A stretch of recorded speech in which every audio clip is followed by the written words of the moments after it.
रहमानिर्रहीम। अस्सलाम वालेकुम। हमारे चैनल पर तमाम सब्सक्राइबर्स और व्यूवर्स को हमारे चैनल पर खुशामदीद। आज हमारी जो वीडियो है उसका टॉपिक है ऑटोक्लेव। आज इस पे बात करेंगे। सबसे पहले इसके पार्ट्स के बारे में बात करेंगे।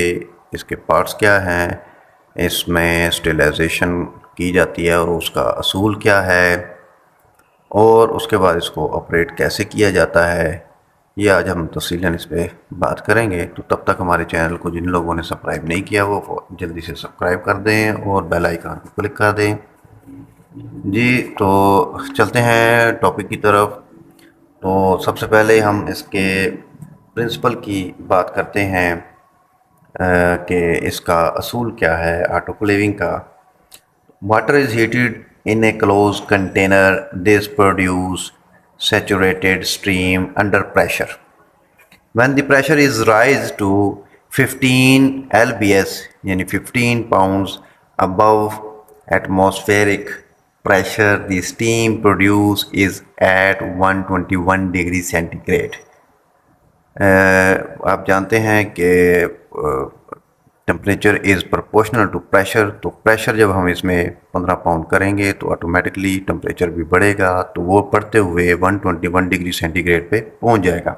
At this temperature and pressure all spore forming organisms which are the most resistant from forms are killed in 20 minutes। यानी कि जो स्पोरोसाइट्स यहाँ पे होंगे, स्पोर फार्मिंग जितने भी ऑर्गेनिजम्स होंगे वो सारे के सारे इस टेम्परेचर 121 डिग्री सेंटीग्रेड पे 15 पाउंड प्रेशर करने की वजह से वो वहाँ पे स्पोर टूट जाएगा और वो वहाँ पे किल हो जाएंगे। ठीक है जी, तो ये इसका असूल है, इसका प्रिंसिपल है कि स्टीम अंडर प्रेशर। तो बात करते हैं कि ये किस पर्पज़ के लिए इस्तेमाल किया जाता है।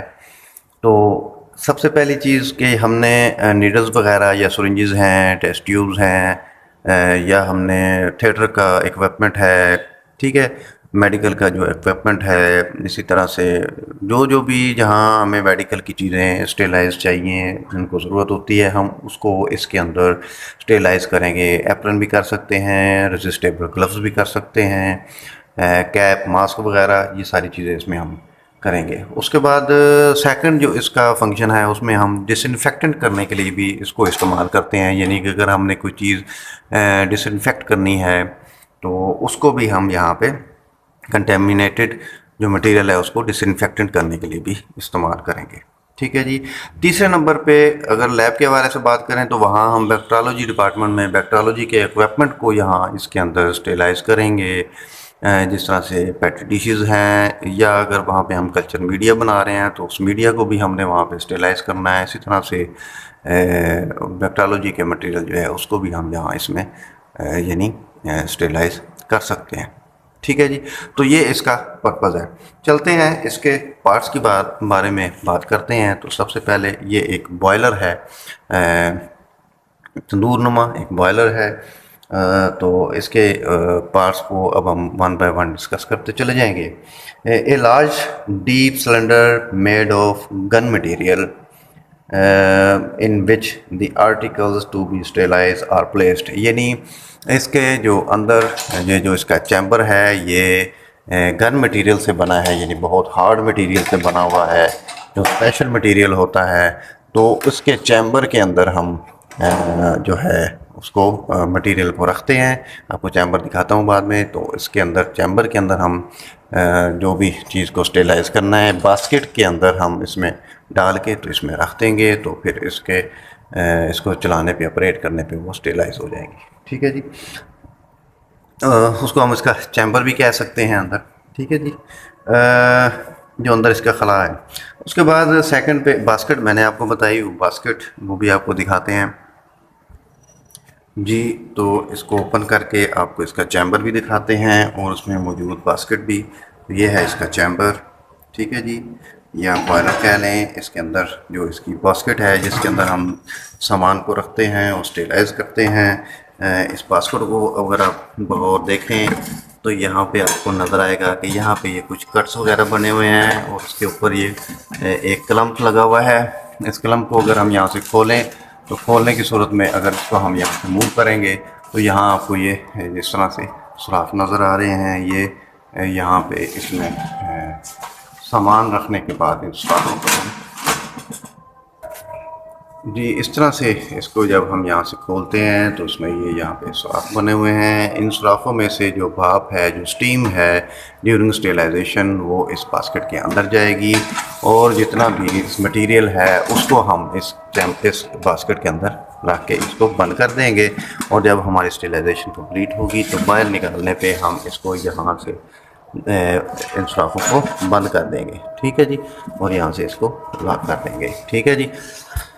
जी नंबर 3 पे बास्केट सपोर्ट है। तो ये है जी बास्केट सपोर्ट, ये आप देख रहे हैं नीचे इसके ये हीटर लगा हुआ है, ठीक है जी। तो ये बास्केट अगर आप देखें तो ये इसको बास्केट को सपोर्ट देती है, यानी इसके ऊपर हम बास्केट को रखते हैं, ये सुराख खुले होते हैं और यहाँ पे अंदर में हमें बास्केट को रखते हैं ताकि यहाँ स्टेलाइजेशन का अमल किया जा सके। जी आपको दिखाते हैं इसको रखने का जो तरीका है वो आप देख लें। तो इस तरह से रखेंगे, सुराख जो हैं वो चारों तरफ में आपको नज़र आएंगे, ठीक है जी। तो इस तरह से हम इसको जी बास्केट सपोर्ट को हम कहेंगे a support in the bottom of the autoclave that hold the buckets basket above the water level. उसके बाद है इसका जो नेक्स्ट पार्ट है वो है ड्रेनिंग पाइप। तो ये आप इसकी बॉडी के नीचे हिस्से पे देख रहे हैं, ये ड्रेनिंग टेप कहते हैं। A tape fitted at the base of the boiler that drains off excess water, यानी कि जो हमारा एक्स्ट्रा पानी होगा जब हम इसको स्टेलाइजेशन कंप्लीट कर लेंगे तो इसमें से पानी को रिमूव करने के लिए इसको इस्तेमाल किया जाता है। तो ये इसके बॉटम पे आप देख रहे हैं जी। नेक्स्ट पार्ट इसका लेड है। ये लेड है, the lid cover the seal the boiler and is fitted with a rubber washer, ठीक है जी। तो इसको खोलने का तरीका ये है कि यहाँ से हम बैक साइड से इसको ओपन करेंगे और इस तरफ इसका ये हिंज लगा हुआ है, यहाँ पे जॉइंट है इसके साथ, जिस पार्ट के साथ ये जॉइंट है इसको फ्लैंज कहते हैं, FLANGE फ्लैंज, ठीक है जी। तो ये लेड है। तो लेड के अगर आप देखें तो यहाँ पे इसके साथ यहाँ पे रबर लगा हुआ है, ठीक है जी। तो ये इसको इसके ऊपर सील कर देता है ताकि यहाँ से भाप जो है वो बाहर ना निकले। और जिसकी मदद से मैंने इसको खोला है इसको लेड हैंडल कहेंगे, जबकि यहाँ पे ये इसको खोलने और बंद करने के लिए इस्तेमाल होता है। यहाँ पे ये एक थर्मामीटर लगा हुआ है जो हमें अंदर चैम्बर का टेम्परेचर बताएगा, ठीक है जी। और यहाँ पे अगर आप देखें तो इसका एक पार्ट है जी, ये इसका वेट है जो यहाँ इसके ऊपर एडजस्ट होता है। यहाँ दो निशान आपको नज़र आ रहे होंगे, यहाँ पे रेड कलर का कट सा है और यहाँ पे ग्रीन कलर का। अगर ये यहाँ पर होगा तो इसका प्रेशर 12 पाउंड होगा, जबकि ये इस जगह पे करने पे इसका जो प्रेशर है वो 15 पाउंड हो जाएगा, ठीक है जी। तो यहाँ पे इसका प्रेशर 15 पाउंड होगा, ठीक है जी। तो 15 पाउंड प्रेशर हम यहाँ से इसको वेट की मदद से एडजस्ट कर लेंगे जी। यहाँ आपको नज़र आएंगे ये लेड के साथ क्लैंप्स लगे हुए हैं, लेड क्लैंप्स भी कहते हैं, बटरफ्लाई नेट्स भी कहते हैं, जबकि ये जिसके ऊपर टाइट हो रहे हैं उसको बोल्ट कहेंगे, ठीक है जी। ये नेट और बटरफ्लाई नेट्स, बटरफ्लाई बोल्ट्स, इसका जो फंक्शन है these clamps together with the rubber washer and seal the lid and prevent steam from the escaping, यानी कि स्टीम को बाहर नहीं निकलने देगा, इसको एयर टाइट कर देगा इस लेड को। ये जब भी हम इसको ओपन करेंगे तो आमने सामने के ओपन करेंगे, ये देखेंगे ये बटरफ्लाई की तरह, लाइक ए बटरफ्लाई की तरह ये बने हुए हैं, ठीक है जी। जी ये पार्ट इसका एयर आउटलेट वाल्व है। यहाँ पे आप एक सुराख दे रहे होंगे, इसको यहाँ से टाइट भी किया जा सकता है और लूज़ भी किया जा सकता है, यानी लूज़ करने से ये यहाँ से सुराख फुली ओपन हो जाएगा, टाइट करने पे ये फुली क्लोज हो जाएगा। इसको एयर आउटलेट वाल्व कहते हैं। A valve at the top of the boiler are on the lid used to let air out when the water is first heated, यानी जब ये इसको हम चलाएंगे तो जब पानी इसमें हीट अप हो जाएगा तो उसमें जो चैम्बर के अंदर एयर होगी उसको हम यहाँ से निकालेंगे। जब यहाँ से स्टीम आना शुरू हो जाएगी तो हम इसको यहाँ से टाइट करके क्लोज कर देंगे। तो ये इसका फंक्शन है कि एयर को यहाँ से निकालने के लिए, आउटलेट करने के लिए इस्तेमाल होता है। उसके बाद है जी सेफ्टी वाल्व। ये स्प्रिंग लोडेड सेफ्टी वाल है, इसके अंदर स्प्रिंग लगा हुआ होता है। यहाँ ऊपर इसका एक रिंग होता है, उस रिंग की मदद से जब हम देखेंगे सेफ्टी वाल में कि जब यहाँ प्रेशर गेज पे प्रेशर 15 पाउंड से ज़्यादा हो रहा है, असेस हो रहा है, तो हम यहाँ से इसको खींचेंगे ऊपर से उंगली डाल के। तो उसको ऊपर खींचने की वजह से यहाँ पे ये जो स्प्रिंग है वो प्रेस हो जाएगा और यहाँ पे सुराख जो है ये आपको नज़र आ रहा है, इसका वाल यहाँ से ओपन हो जाएगा और यहाँ से हम प्रेशर को रिलीज़ कर देंगे। रिलीज़ करके प्रेशर गेज पे 15 पाउंड एडजस्ट कर लेंगे। ठीक है जी, तो ये है स्प्रिंग लोडेड सेफ्टी वाल है।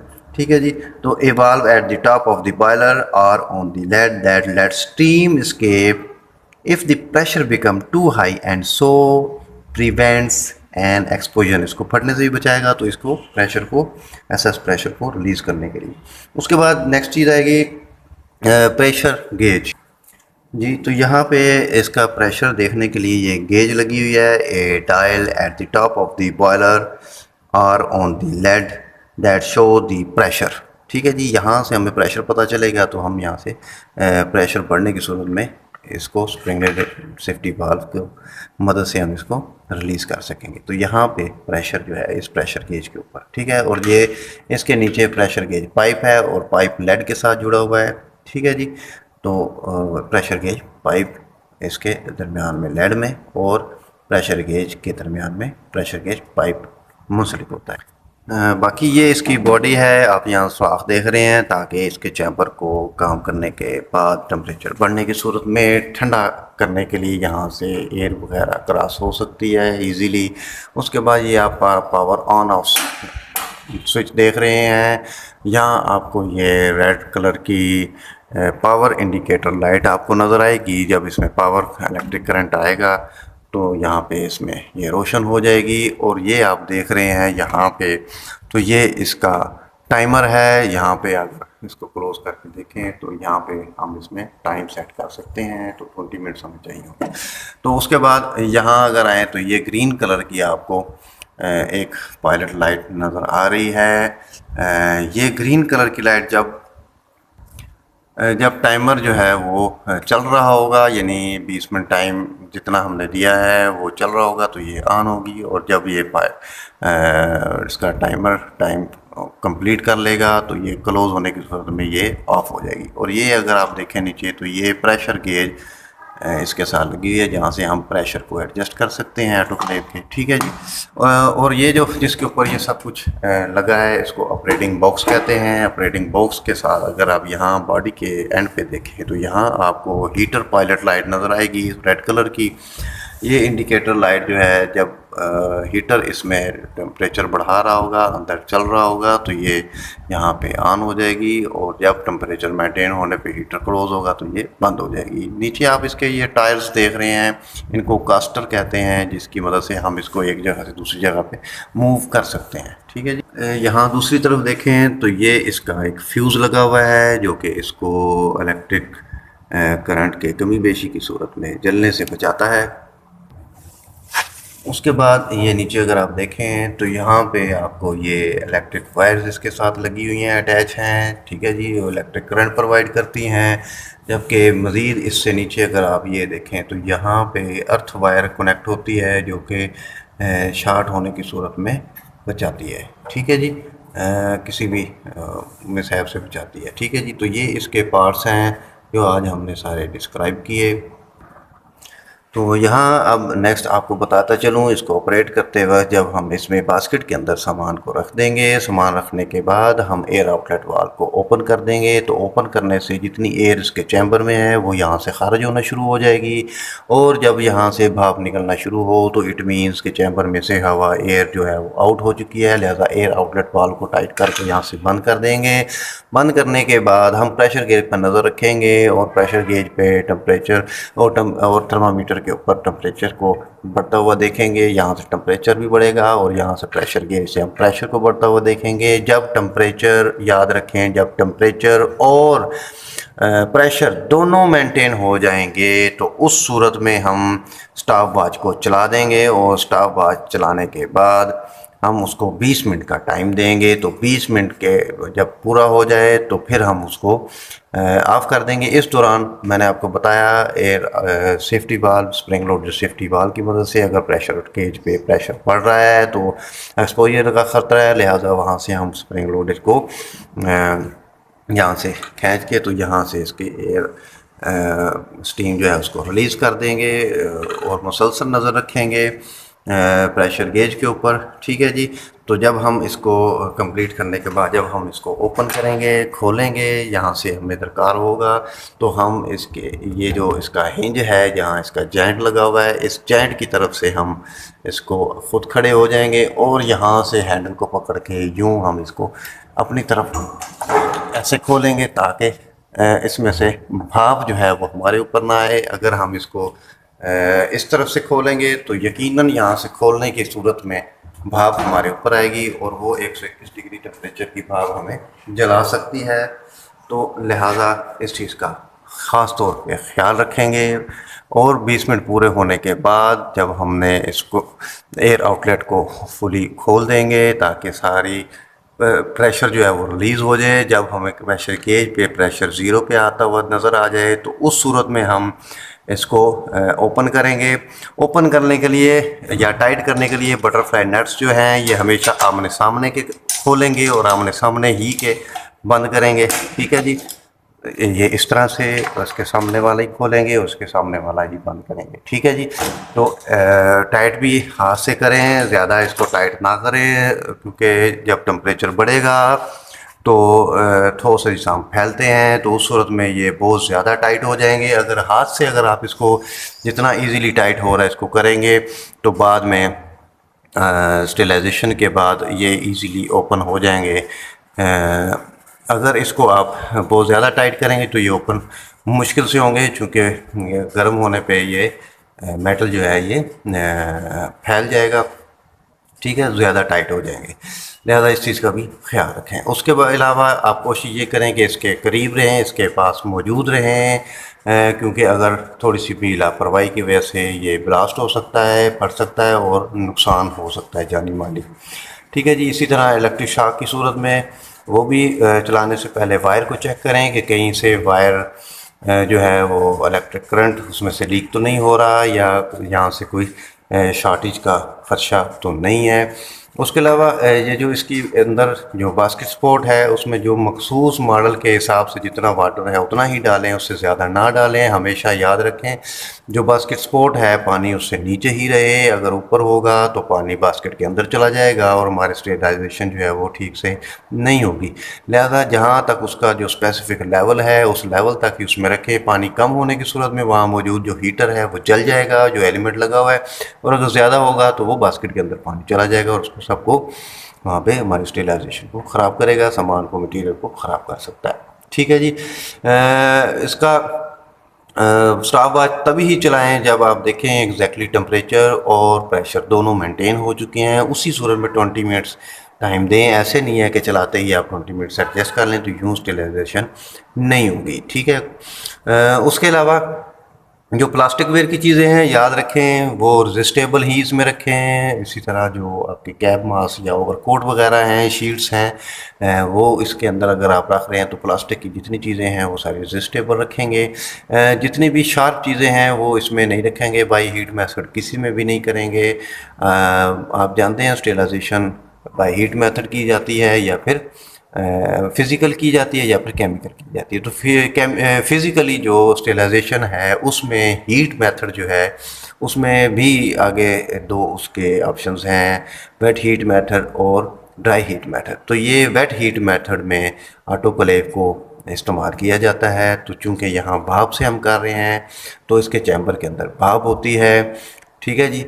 तो यहाँ इसकी जब हम 20 मिनट्स इसको मुकम्मल दे देंगे तो इतने टेम्परेचर और प्रेशर का मकसद सिर्फ ये होता है कि जो स्पोरोजाइट स्पोर फार्मिंग बैक्टीरिया है उनके स्पोर टूट जाएं और वो बाहर निकल के उसमें तलफ हो जाएं। और ये कंप्लीट तरीका है इस वक्त माना जाता है ऑटोक्लेविंग का तरीका। ठीक है जी। तो जब आपका वर्क कंप्लीट हो जाए तो ड्रेनिंग पाइप की मदद से पानी को निकाल दें और इसको अच्छी तरह से टेप वाटर से अंदर चैम्बर इसका धोएं, साफ़ करें और इसको ओपन करके लेट को ड्राई होने दें। इसके चैम्बर को ड्राई होने के बाद इसको बंद करके बाहिफाजत अपनी जगह पे रख दें। ठीक है जी, ताकि दोबारा जब हमें ज़रूरत हो इमरजेंसी की सूरत में तो हमें ये अवेलेबल हो। ठीक है जी, थिएटर में या इमरजेंसी में या लैब के अंदर जहाँ हमें ज़रूरत होगी तो ये इसको कभी भी गंदा मत छोड़ें। इसको जब काम कंप्लीट हो जाए तो अच्छी तरह से साफ़ करने के बाद इसको आप रखें। शीशे की चीज़ें भी इसमें आप स्टेलाइज कर सकते हैं, लेकिन वो रजिस्टेबल स्पेशल गिलास होना चाहिए। अगर गिलास रजिस्टेबल नहीं है तो वो इसमें टूट जाएगा, शार्प चीज़ें इसमें कुंद हो जाएंगी, लिहाजा शार्प चीज़ें सीज़र, कटर्स, नीडल्स वगैरह इसमें नहीं रखेंगे। इस चीज़ का भी ख़ास तौर पे ख्याल रखेंगे। और याद रखें कि हमेशा ऑटोक्लेव करते वक्त इस चीज़ का ख़ास तौर पे ख्याल रखें कि इसको बिल्कुल भी अकेला मत छोड़ें, इसको ऑब्ज़र्व करते रहें, इसके प्रेशर गेज पे नज़र रखें और इसके टेम्परेचर पर भी नज़र रखें। ठीक है। जब भी आप ऑटोक्लेविंग करें तो ऑटोक्लेविंग के प्रोसेस करने से पहले आप इसके एयर आउटलेट वाल्व और सेफ्टी वाल्व तमाम वाल्व्स को चेक कर लें कहीं वो ब्लॉकेज तो नहीं है। ब्लॉकेज की सूरत में प्रेशर बढ़ने से ब्लास्ट हो सकता है। जी, इसके अंदर अगर नीडल्स रजिस्टेबल नीडल्स हैं तो उसको अगर आपने स्टेलाइज करना है, या सिरिंजेस हैं, ये ग्लासवेयर की आइटम्स हैं, पैटी डिशेस वगैरह, तो आप उसको कॉटन वूल के अंदर लपेट लेंगे तो लिपटी हुई चीज़ें आप इसमें स्टेलाइज करेंगे। और इसी तरह से अगर नीडल्स वगैरह हैं तो उनको भी आप उसमें कॉटन वूल में अच्छी तरह से लपेट के तो फिर इसमें रखेंगे।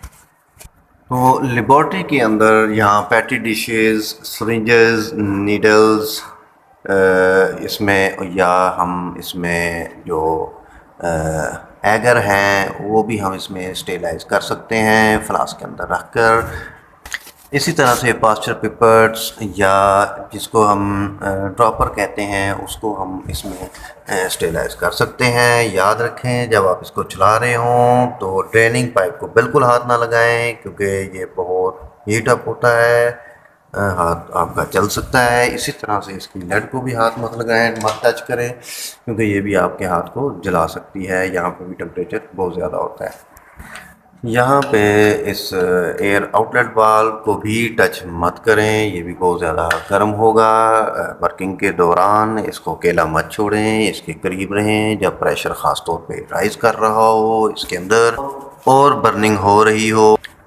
ऑटोक्लेव को इसके लेड को उस वक्त तक मत खोलें जब तक आपको तसल्ली ना हो जाए कि इसमें से तमाम तर प्रेशर रिलीज़ हो चुका है। अगर इसमें प्रेशर मौजूद होगा तो ओपन करने की सूरत में ये तेज़ी से उठेगा और आपको ज़ख्मी कर सकता है। हमेशा इसके ये जो हिंज है, हिंज के साइड को आप अपनी तरफ रखेंगे, यहाँ आप खड़े होंगे और इस तरह से आप इसके हैंडल को पकड़ के यूं ही खोलें। मैंने पहले भी बताया इसको उस तरफ से आप जाके नहीं खोलेंगे। ठीक है जी। एयर आउटलेट वाल्व को काम मुकम्मल होने पे फुली खोल दें और इस बात की तसल्ली कर लें कि फुली प्रेशर इसमें से रिलीज़ हो चुका है। जब टेम्परेचर यहाँ पे नीचे कम डाउन हो जाए, प्रेशर ज़ीरो पे आ जाए और टेम्परेचर भी कम हो जाए तो उस सूरत ही में आप इसको ओपन करें। ठीक है जी।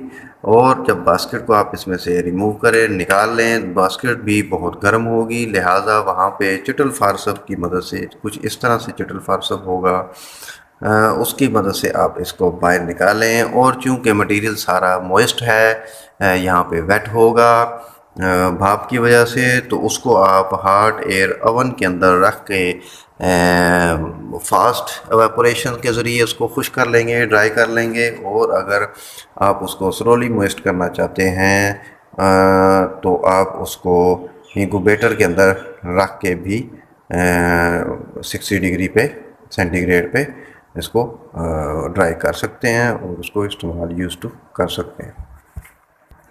जी, ये थी आज की हमारी वीडियो। पसंद आने के सूरत में लाइक ज़रूर करें, कमेंट सवाल हो तो ज़रूर करें। वीडियो मुकम्मल देखने का बहुत शुक्रिया। अपना ख्याल रखें। अल्लाह हाफिज़।